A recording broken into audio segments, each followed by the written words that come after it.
Good morning, everybody. Good morning. I love the energy in this room, first time in 3 years, and here we are together. So on behalf, my name is Peter Browning, and on behalf of the Board of Trustees of the Dilworth Center, I'd like to welcome you all to this, our 6th annual Christina Browning Scholarship Fund Breakfast.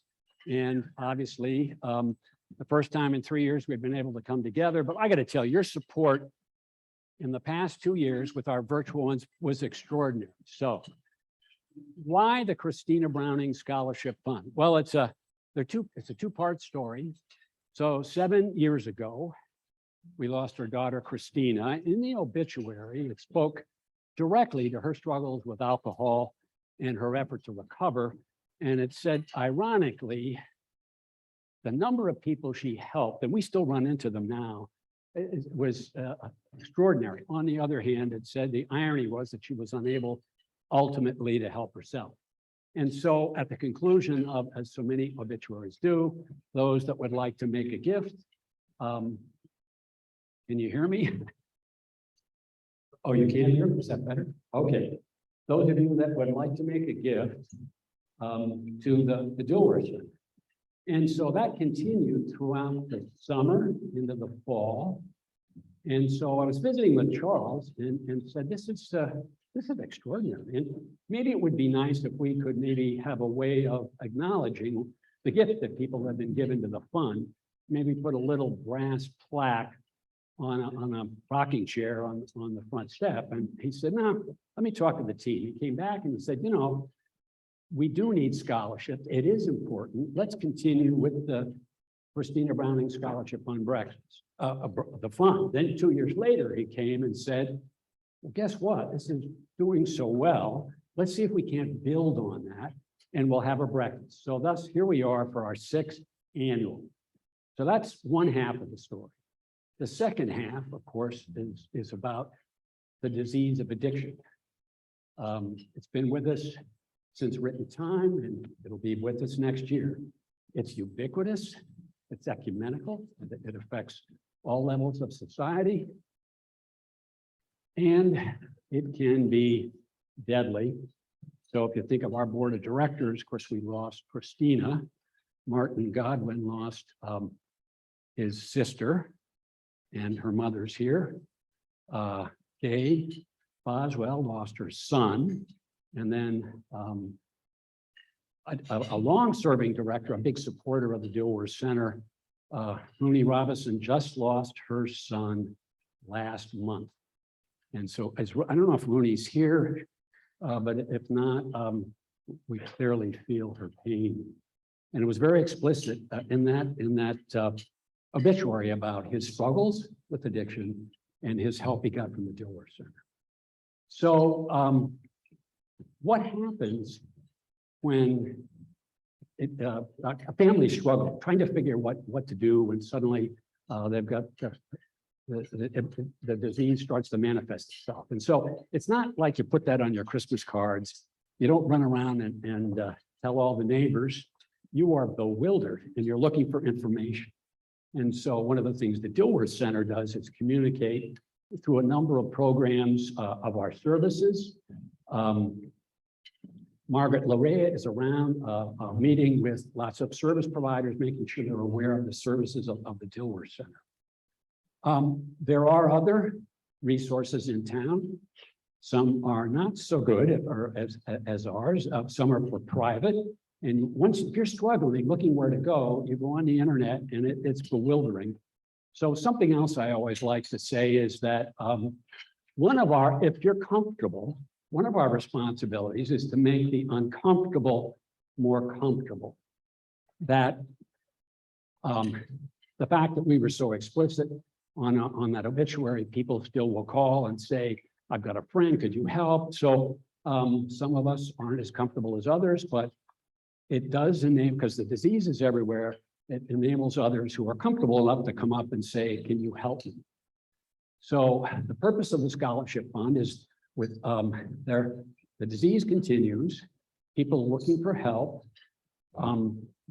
Insurance, unfortunately, doesn't cover, in many cases, all of the needs. And so thus the scholarship fund.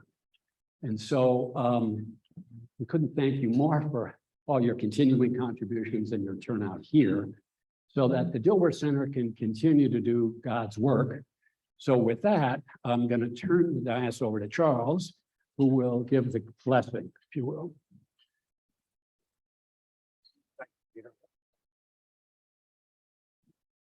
The Reverend Bergery Kerr was scheduled to do this. He couldn't join us this morning. He's sick, so I am not Reverend Kerr. In fact, this is the first time I've ever subbed for a priest before. But I do have Reverend Kerr's blessing. Let us pray. Once again, Lord, we convene to sustain access for all to be under the guidance, care, and challenge the center offers. You know, Lord, this is to be a place where life begins anew for many with a stunning, seasoned, regained innocence, and where others have hungered for the same, breaking hearts along the way. It's demanding, messy, noble work to midwife life from the bottom. I'm reminded of a colleague who told me years ago, I've been to the bottom and I have found that it's firm. The bottom is where real, abundant life can begin, stripping away. Surrender is the starting point for everything. I ask you, Lord, to honor the efforts of direct and support staff and volunteers to tend to the physical and the spiritual, the tangible and intangible. For what is sought is not only measurable sobriety on the surface, but also a cleansed emotional sobriety within. I know you recognize, Lord, this is frontline work on behalf of spirits, souls, and lives. It's not for the faint of heart, either to receive or give. Finally, we seek abundance for the center. We're grateful for the food before us, for the people who prepared and serve it, and for the food of fellowship, which feeds our souls. Amen.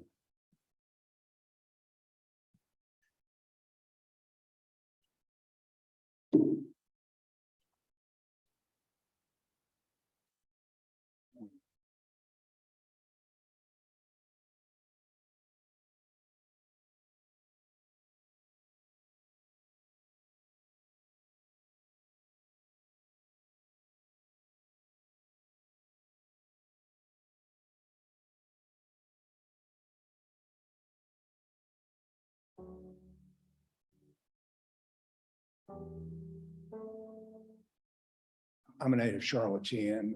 I've had the pleasure of living in Charlotte most of my life. And I have never seen, I'm sorry to say, an addiction problem to the extent that we're experiencing currently. I think that most addicts and alcoholics have that sense of hopelessness, that life is not worth living. It's that awfulizing kind of thing that there's simply no hope for me at times. I think the thing that I would want people to know is that we get it. And we get it because there's not one person on our staff who has not been touched by the disease of addiction. And no matter what their education level is, no matter what their licensure is, we are able to join with people because we ourselves have been there. If we look at the problems that are caused by alcohol and drugs in this country, the economics of the damage that we can tabulate are enormous. A center like Dilworth, which is not for profit, doesn't have a profit motive, has a different motivation for taking care of its patients here. And reimbursement from insurance companies is shrinking. A center such as Dilworth does not cover its costs of care with its tuition and reimbursement from insurance, and therefore needs support.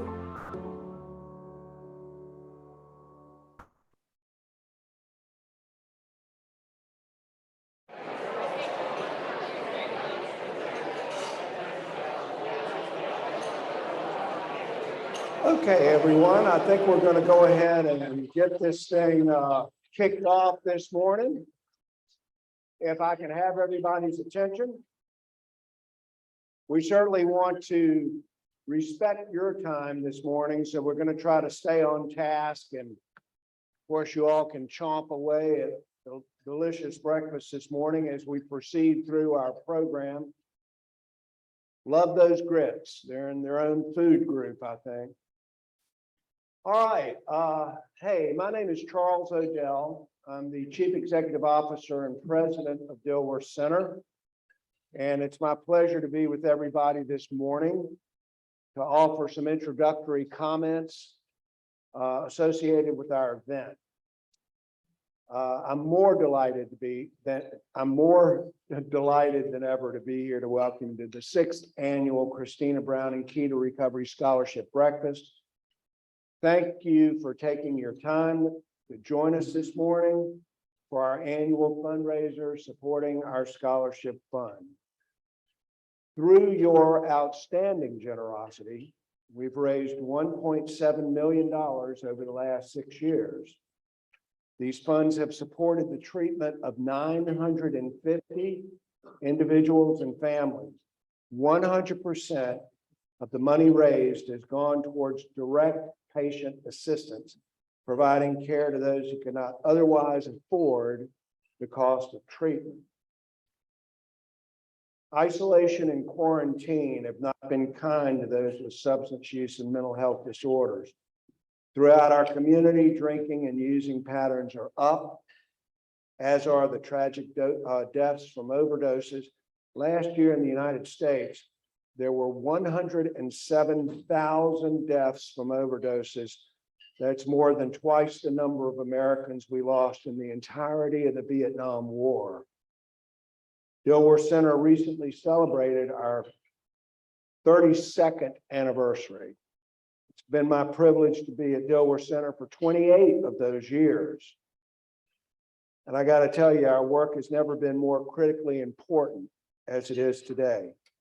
I want to thank everyone who has made a difference. Our very talented staff, committed board members, donors, volunteers, alumni, patients, families, and the recovering community, which is very robust in the Charlotte area.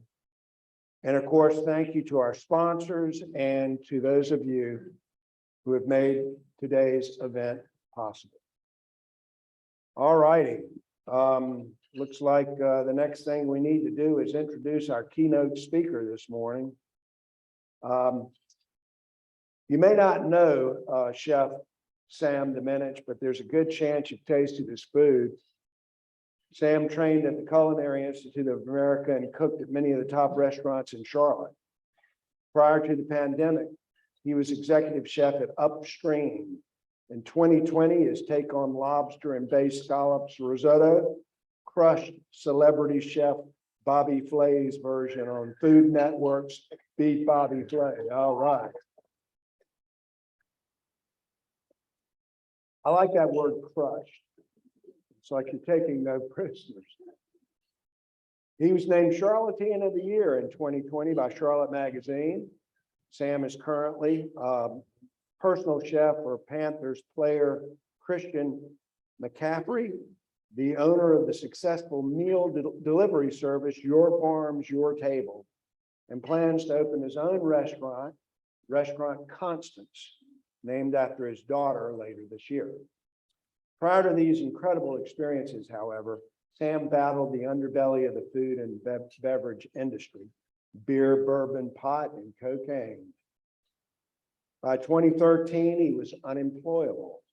He'd lost his job, car, wife, children, his home, and most of the clothes on his back, following a severe assault on the streets of Charlotte. In 2014, as a homeless addict, he entered a treatment program in South Carolina and began his journey to recovery. Sam has found sustaining purpose in sharing his experiences as a way of helping others with similar struggles. He's co-leader of the Charlotte chapter of Ben's Friends, a support group offering hope, fellowship, and a path forward to those food and beverage professionals who struggle with addiction. It's my pleasure to introduce this morning our keynote, Chef Sam Diminich.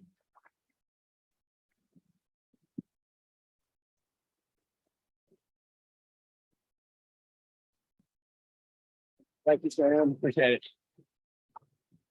Okay. All right, good morning, everybody. First and foremost, thank you very much for having me up here. Secondly, can we give a round of applause to Kathy and Peter Browning, please?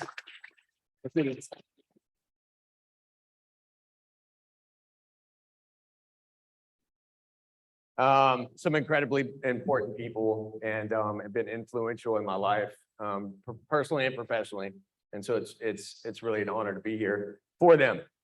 So I'm happy to be here to share this message. I must admit, I prefer to speak through food and cooking. It's what I do naturally. Food is the language, and the message that we offer through the business that I own is hope, right? It's hope. I'll elaborate more on that as I move forward in this speech. Hopefully in the next few minutes, I'll be able to convey the message here as we do in our kitchens and in the dining rooms that we entertain in throughout the Charlotte area. All right. I was thinking on the way over here, how in the hell did I get here? I'm going to Quail Hollow Country Club to talk about drugs and alcohol and recovery. You know what I mean? Like, honestly, like, you know, and I kind of did a deep dive on that, and I'm going to share some thoughts with you on it. You know, it was like 5 minutes ago. I was, you know, as Charles mentioned, just a homeless, low bottom drunk on the streets of South Boulevard, just trying to figure things out, right? As I look out into the crowd, I see a spectrum of people, individuals here for one common mission, one common concern, right? A spectrum of people, all walks of life. With one common concern, all right? All willing to see the similarities that we share amongst ourselves rather than the differences, you know, and that's how I got here. I had some people in my life that were waiting on me to do what I had to do to get help, that saw the similarities in their life and mine, all right? And that's exactly how I got here. We seek similarities rather than differences. So take a moment, please consider how powerful that is. You know, it's been powerful for me, and I'm quite sure it's been powerful for many of you in the crowd, right? When we seek similarities, when we earnestly and honestly seek resemblance, then we have opportunities, we have possibilities. And in today's subject matter, we're talking about recovery, we're talking about sobriety, all right? When we talk about sobriety, then we must talk about addiction and alcoholism, right? Those are two words that have been kept in the shadows of our lives for too long and affected too many people. Right? Too many casualties. I know firsthand about addiction and alcoholism. It's extremism and it's crippling side effects of isolation, shame, and remarkable remorse. I have firsthand experience with all of the above. All right. Alcoholism and addiction to me are a disease. It's a disease that insists on creating these optics of differences, separating ourselves and expanding distances, making any chance to recognize similarities a distant one. All right, a little bit about me and my background. I grew up in a large restaurant family in a small, quiet seaside town. You might have heard of it. It's called Myrtle Beach, South Carolina. Not so quiet anymore. I grew up in a large Italian and Catholic family, and I feel like I could end my speech right there and everybody in the room would get it, right? You know what I mean? Like, I would drink too. I had my first drink at a very young age. My first drug came soon after that. You know, it all took place in the restaurants that my family owned, and it was all part of the culture. right? It was just normal. You know, if you worked hard, then you played harder. All right. And that's what we did. You know, that was right at 12 years old. You know, upon that first introduction, you know, to drugs and alcohol, I found a refuge that I didn't know I was seeking, right? I found a place that I could go to where I actually fit in, you know, and see, there's one thing about being an alcoholic and an addict, we're bodily different, we're mentally different as well, you know, and so for me, in my personal experience, finding that refuge was a breakthrough. You know, I could conversate, I could socialize, everything just changed. And as a 12 and 13-year-old kid, that was all important, you know, and that would shape my life for the years to come. Not a good student in high school, but once I got to college and I went to one of the best schools in the world, Charles alluded to it, the Culinary Institute of America, you know, just an incredible institution, opened a lot of doors for me. I thrived. And I found refuge in the kitchens and the trenches of the culture of cooking professionally, right? And so I found refuge in drugs and alcohol, and also found refuge in cooking, hospitality, and the restaurants that I would work in, you know. So I had two homes. Cooking offered me the opportunity to see the country, cook in some of the best kitchens, the best restaurants, the best dining rooms in the country, you know, and I found solidarity. I found a purpose. All right. I felt connected. You know, that's something that did not exist in my life for many, many years. All right. And it's been my life force from a very young age and continues to be to this day. I feel very, very lucky, you know, that I found what I love to do at a very young age, and I feel even luckier I still get to do it. All right. Through cooking, I met many people that have influenced my life. I've made great friends and colleagues. I also met my children's mother through food, whom I hold dear to my heart, even though we're no longer together. But because we get to raise two amazing children, two amazing kids, one of which I named a restaurant after, which means I have to open up another restaurant after I open this restaurant, right? Because I have two amazing kids that pay attention, right? Yeah, all for the most part because of cooking, all right? Cooking opened up a lot of doors for me, but one door it couldn't open was recovery. You know, I just couldn't do it. And that was a different kind of recipe, one that eluded me for years. All right. No matter how successful I was in business and cooking, and there were periods of absolute accolades throughout the country, in and out of the country, you know, write-ups, magazines, you know, all the, you know what I mean? It's like just periods of absolute excellence in the kitchen, only to be followed by catastrophe associated with alcoholism and addiction. There was nothing consistent about my life. All right. I couldn't outrun it. I couldn't outrun addiction. My job, my children, my family couldn't save me. It wasn't enough. And it's just not for me. So my life completely, and Charles alluded to this as well, fell apart in 2013, right? For much of that year and the next, I would find myself on the streets of Charlotte, South Boulevard, the west side of Charlotte, not in Quail Hollow. I was not in Quail Hollow. Yeah, occasionally being able to find a couch to crash on, you know, but for the most part, you know, I was on my own, you know, and the scariest part about that existence is that's exactly where I wanted to be, you know, and that's where I could drink, and that's where I could use exactly how I wanted to use, right?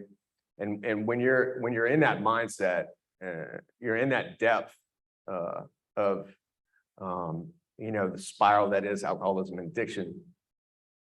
There's no time to be a dad.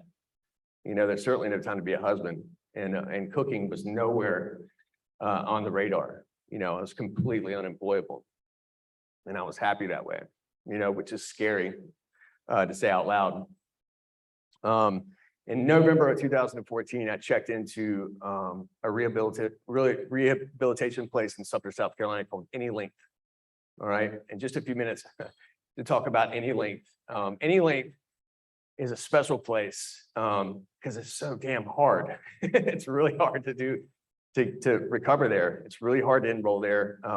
And the reasons why is, as you know, as an addict and an alcoholic, we love absolutes, right? And what I mean by that, you pick up a beer, you know what's going to happen, right? You pick up a drug, you know what's going to happen. You enroll yourself at Any Length Recovery in Sumter, South Carolina. They don't tell you when you can leave. They don't tell you any of that. You know, they want you to be in the moment.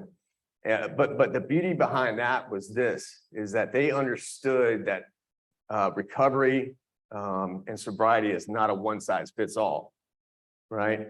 Everybody recovers at a different pace. And so I got to go to this place despite myself, right? And sit tight and, you know, and kind of let them take care of me. There was a whole lot of surrender that took place at Any Length Recovery, right? It fully understands the scenario that we live in as alcoholics and addicts, right? And it's a process that's proven to be successful. We were taught the one way out of this thing called addiction is to invest and to invest in others, right? Seek similarities, not differences. Seek similarities, not differences. Seek similarities and you will find a shared path to solutions that used to baffle us. If you get out of self and into service, they told me, it will right-size the issues between your ears. See, drinking and drugs was never my problem. You know, I didn't know this at the time, but I was the problem, right? I was the problem. Drinking and drugs were a solution until they just weren't anymore. The one person who had the biggest influence on my life and recovery is a man named Dennis Wormsley. All right, Dennis Wormsley is co-director of Any Length Recovery down in Sumter, South Carolina. You know, whenever he and I crossed paths, I think he'd been sober for about 20 years, right?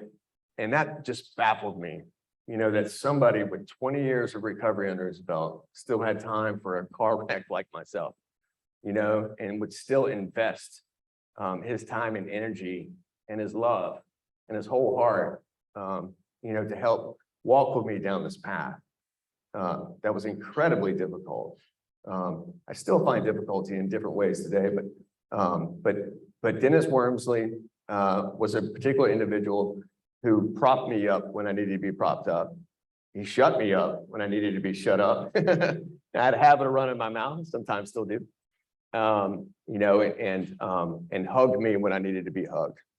He also had 12-step experience and insisted to me that if I were going to change my life, I would have to change my thinking, right? And so this is a significant shift from the way I logistically went about my business.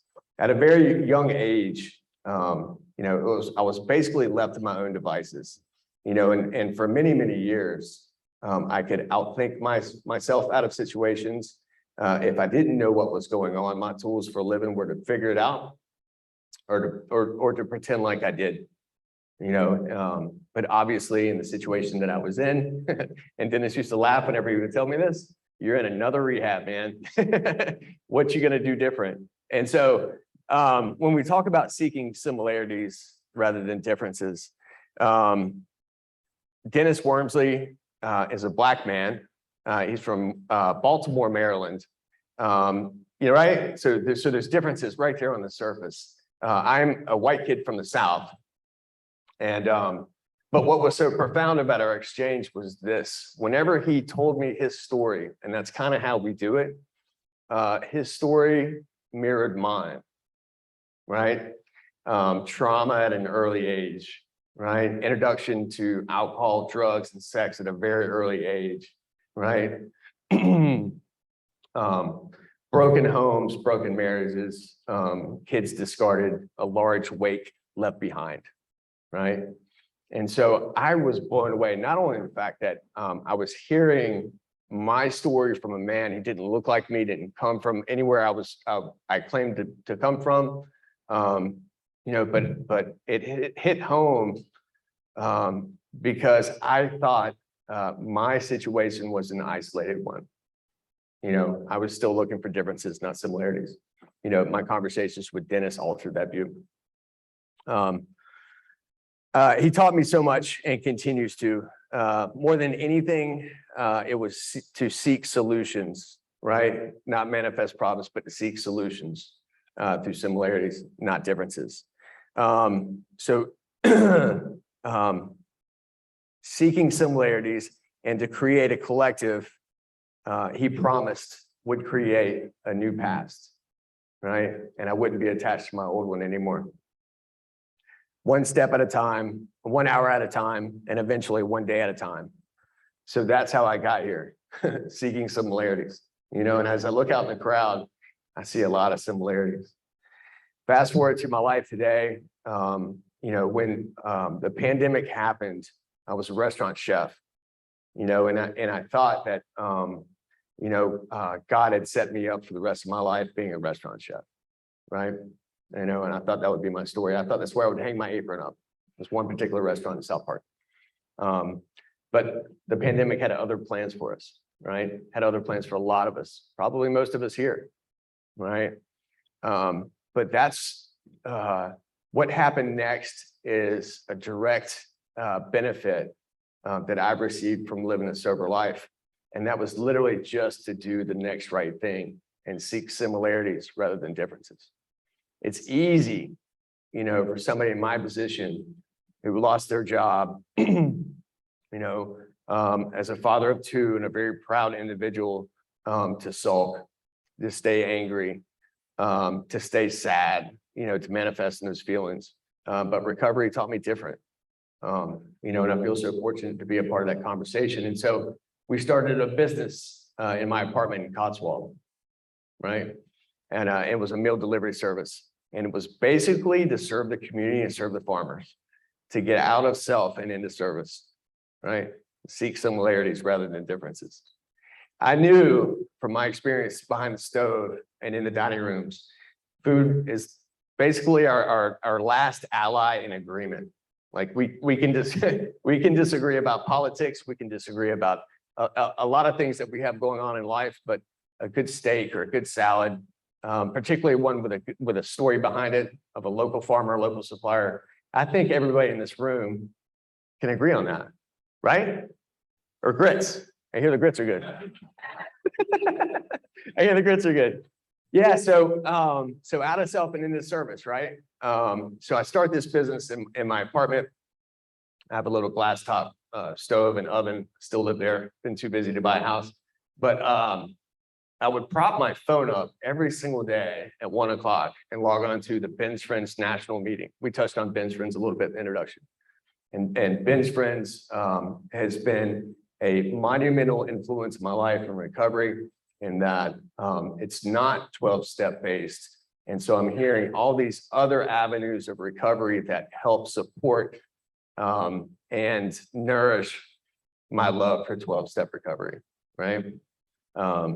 Hopefully that made sense.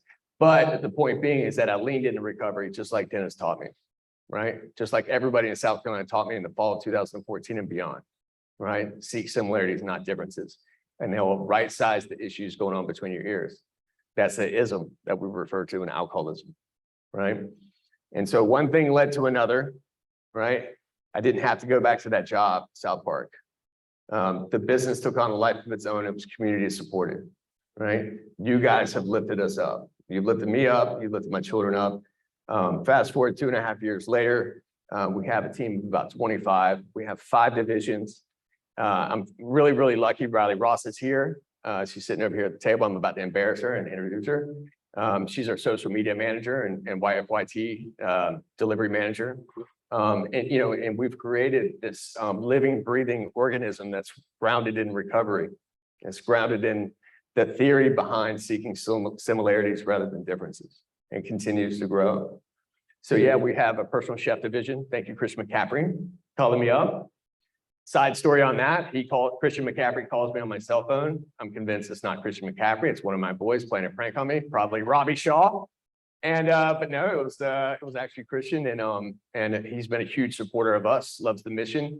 And Christian McCaffrey is one of the most selfless human beings I've ever met in my life. You know, he also plays football professionally, you know, pretty cool. He's good at it too.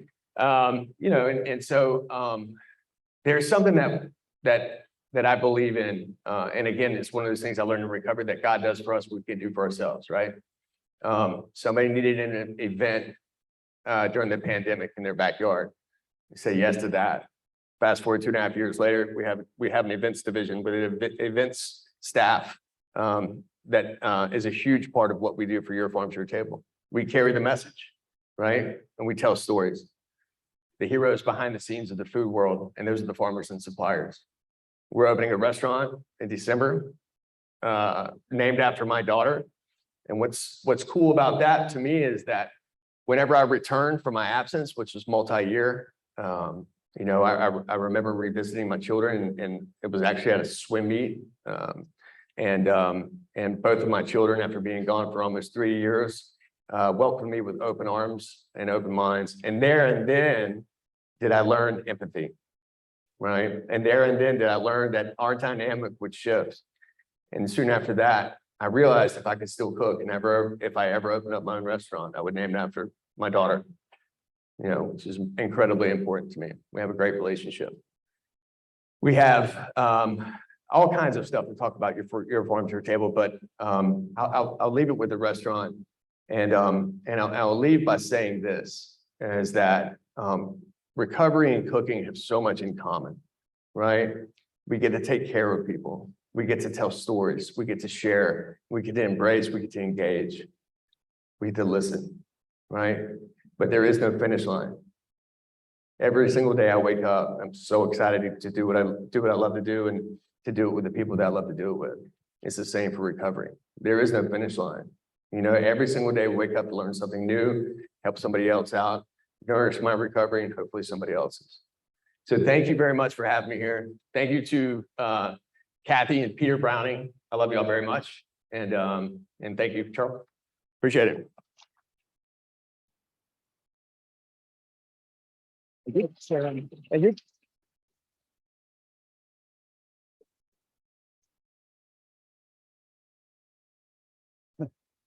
Thanks, Sam. Okay. Moving right along. Our next speaker, Carly Tintzman, is both an alumnus of Dilworth Center and a recipient of a scholarship award. She'd like to share with you a little bit about that experience. Carly?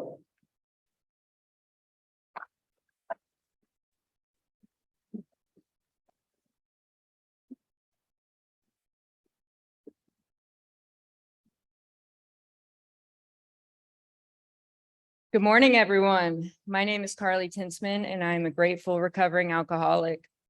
I'm very honored to be with you all this morning to have this opportunity to share my experience about the Dilworth Center. Tomorrow marks 1.5 years ago that I began this journey, so standing up here before you all is truly a full circle moment. At first, it was an uphill battle, but thankfully I was able to receive the help I needed to be on the right track with my recovery. I'd like to stand up here and tell you that I found the Dilworth Center all on my own, but it really found me. I was 30 days sober with no guidance or direction. I knew I couldn't make it another day on my own, so I began to ask around for help. I had 2 choices at that moment: ask for help or continue to spiral to a place that would get darker and scarier than ever before. It was through word of mouth and divine intervention that the Dilworth Center landed on my radar. The day I called the Dilworth Center for help is the day it all changed for me. I was greeted by warm and comforting voices when I needed it the most. I was welcomed with smiling faces at the front door, and I was put into a group of wonderful ladies that I have lifelong friendships with today. No, it wasn't easy. I learned about 2 months in that it only works if you work it, and that I wouldn't have a strong foundation of recovery unless I applied myself to the program. I'm so grateful to my counselors at the Dilworth Center for taking the time to push me out of my comfort zone so that I could finally find my true self. I was a late bloomer in the program. I didn't want to open up and accept my situation or my fate at first, but my counselors were the perfect amount of encouraging and patient with me so that I could finally feel comfortable being vulnerable. When I was finally able to let go of the results and surrender to the process is when the magic started to appear in my life. I spent just about 9 months at the Dilworth Center, completing 2 levels of outpatient treatment and then participating in the relapse prevention program. Needless to say, the Dilworth Center became a second home to me, and I'm so grateful that it did. None of this would have been possible without the Dilworth Scholarship Fund. At the time, I was a teacher's assistant living at home, coaching tennis on the weekdays after work, and then working at a restaurant on the weekends. I am blessed to have received a scholarship to attend the Dilworth Center.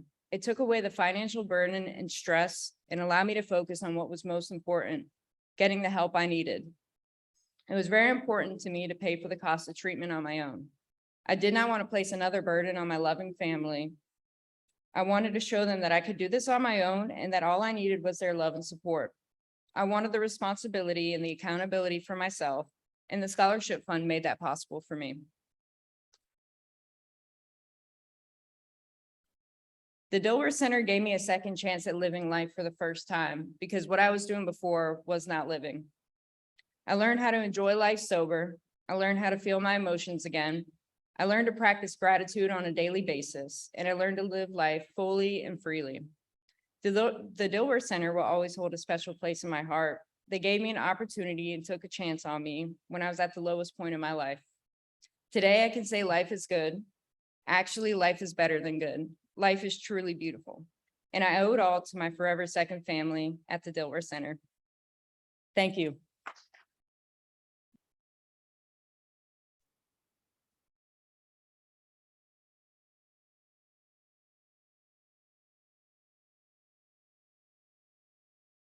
Good morning, everyone. Again, thank you for coming. Carly, thank you so much for that. Really appreciate it. Sam, appreciate your time and investment in what you shared with us, and especially to everyone here. My name is Martin Godwin. I am the current board chair at Dilworth Center. I'm an alum, and I am a six-time participant in this event, which is wonderful in the sense that we've done this 6 times. And many of the faces in this room have been here for all 6 years. This is something I'd just like to say thank you and give yourselves a round of applause for being here. And isn't it awesome we're finally back in a room together and not on Zoom? Star Room, thank you guys for the work you're doing to bring this also to those folks who can't be here. We found a new way to reach out, and this is fantastic. And it's a new way to also provide opportunities for recovery for those who were affected over the last few years and unable to attend in-person meetings. It really has been an incredibly important time for the recovery community, and Dilworth Center has been at the leading edge of that. We were, to my knowledge, the first organization in the country to shift an entire recovery program to a virtual setting, and that has continued. And so, Charles and staff, thank you for everything you've done for that. That's been fantastic. As is often the case, I'll probably cry in a moment, and I will most certainly not say the words that I wrote down last night. But I want to tell you just a quick story. A little over 10 years ago, I told my wife, this is where I'm going to start crying, that I was an alcoholic and I needed help. I don't know why I said it, and I wish I could have taken it back the minute I said it. And I went to the Dilworth Center. I think that was a Wednesday or Thursday, and went to the Dilworth Center on a Monday. We had sent my kids down to the beach with my mom, who's here as well. And they did an assessment, said I could start. And I said, well, I'm going to the beach first. And I did. And we went down to the beach. And if you're familiar with Debbie Do, to go from the beach into town takes about 20 minutes. And there was the one thing that the folks at Dilworth told me, said, you need to go to meetings while you're at the beach. And so I found meeting in Georgetown, South Carolina, and I made that drive every day. And I'm sure that my wife and my mom and my family thought, oh God, this is going to be a disaster. And I showed up at that meeting, and there was a guy named Cal who he said, come sit with me. And he took care, he was an angel. I believe this. He took care of me for a week until I could get back and get in the Dilworth Center. And I'd like just to share that he saw those similarities where I was seeing differences. And this summer, I went back to that meeting again, and Cal was there. And that's the way this thing works. It's times where people love you more than you love yourself. And what you guys are doing here today is providing us with that opportunity to share that. And we're seeing it reflected by the support that you guys are giving to us. He made an investment in me that week that has paid dividends for me in my life for the last 10 and a half years. Corey's made an investment in me. Kent's made an investment in me. Table 4 has made an investment. It's just incredible. And I'd like to recognize some folks now, both individuals and organizations who have made an investment in the Dilworth Center, being sponsors for more than 5 years at this event. So if you don't mind, I'm going to call your name and have you come stand to my left, your right. And Charles is going to be right here in front of me. Tammy Hansen, our COO, is going to be providing Charles with some awards. We'd like to just recognize a few folks as we go through. And please feel free to just kind of line up. I'll try to do this efficiently. Ally Bank, representative from Ally.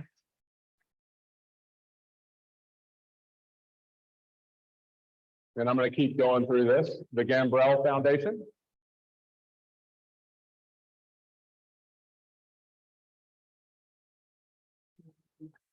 Hobson Builders.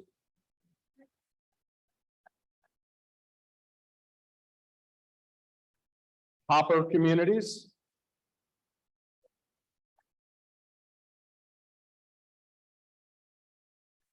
Bart may not be here. Lindy's Homemade.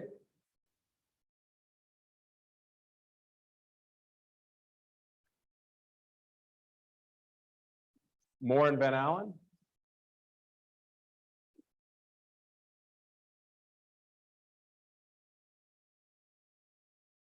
Peter Browning.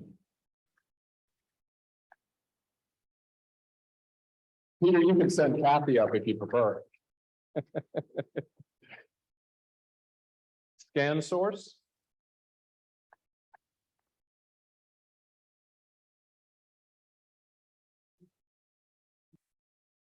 Suncap.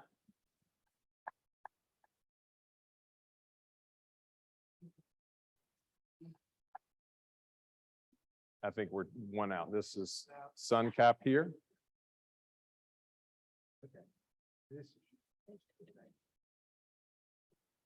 Trust Company of the South.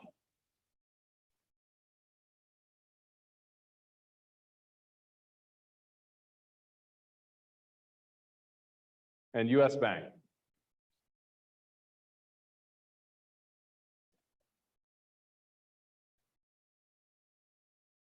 Thank you all so much for the investment you've made in Dilworth Center. A few of the organizations that were not here, but have also not here today, but have also been very important to us: Acuity Brands, Berkeley Capital Advisors, Don Sherrill, Gay Boswell, Lowe's, and Nucor. So I'm standing between you and the rest of your day, and wanted to just again say thank you so much for your time. And I'm here to do the inevitable, right? I'm going to be asking you to loosen your wallet and consider further investment in supporting this incredible opportunity that we have, which is to change the face of addiction in Charlotte. And that is through the support of the Scholarship Foundation. The Christina Browning Scholarship Foundation, as Charles has shared with you, has been able to affect over 1,000 individuals. And when you think about the number of family members who are also affected, we're talking about literally tens of thousands of folks who feel the ripple of this incredible opportunity. One thing I would like just to share with you is on your table, you're going to have pledge cards within a packet of, I think it's a manila envelope. If someone could have that handy and just pass those out, you can make a contribution through that pledge card. You can also look on the back of your program. There's a QR code that you can use to scan and make an online donation. And all of it will be very welcome and appreciated. But I will also tell you that you'll see some folks around with orange tags on their name tags. That is for a Keystone Society member. And this is the kind of the thing I think that's most critical. Recovery is not a single episode. It's not a light switch moment. We have the opportunity to say, I want to change, and hopefully we continue. But this is a daily reprieve as we discuss it. Every day I get to reset. Every day, those of us in this room in recovery get to reset. And we can make investments back in those that have helped us. And we reach out, and it's our duty to help those in need. And so the sustaining factor here is where I'm going. And the Keystone Society is an opportunity for you to be a part of a sustaining effort. Keystone Society is a multi-year commitment that you can make to this scholarship foundation. And again, 100% of what you provide in support goes to scholarships. It doesn't go to operating costs. It goes directly to those in need. And so what I ask you is to make an investment, consider making an investment in providing a miracle that I've experienced, that so many in this room have experienced. You know, you've heard a lot about alcoholism and addiction, and it is real, and it's epidemic right now. But recovery is real, and I'm living proof of that, and so many in this room are. And it's because of the investment that others have made, and we're asking you to consider doing so today. So with that, I will leave you with Charles and pass this along, and want to just say from my heart, thank you so much for being here. Every opportunity I have at this event, I get to think about my sister. I get to think about Christina. It's not lost on neither Peter or I that my sister, his daughter, knew each other in treatment. Unfortunately, neither one of them are here any longer, but it's because of them that I am. And I just thank you so much for your time.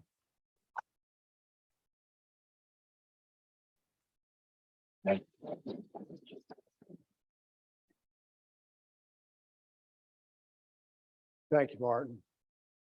And thank all of you all.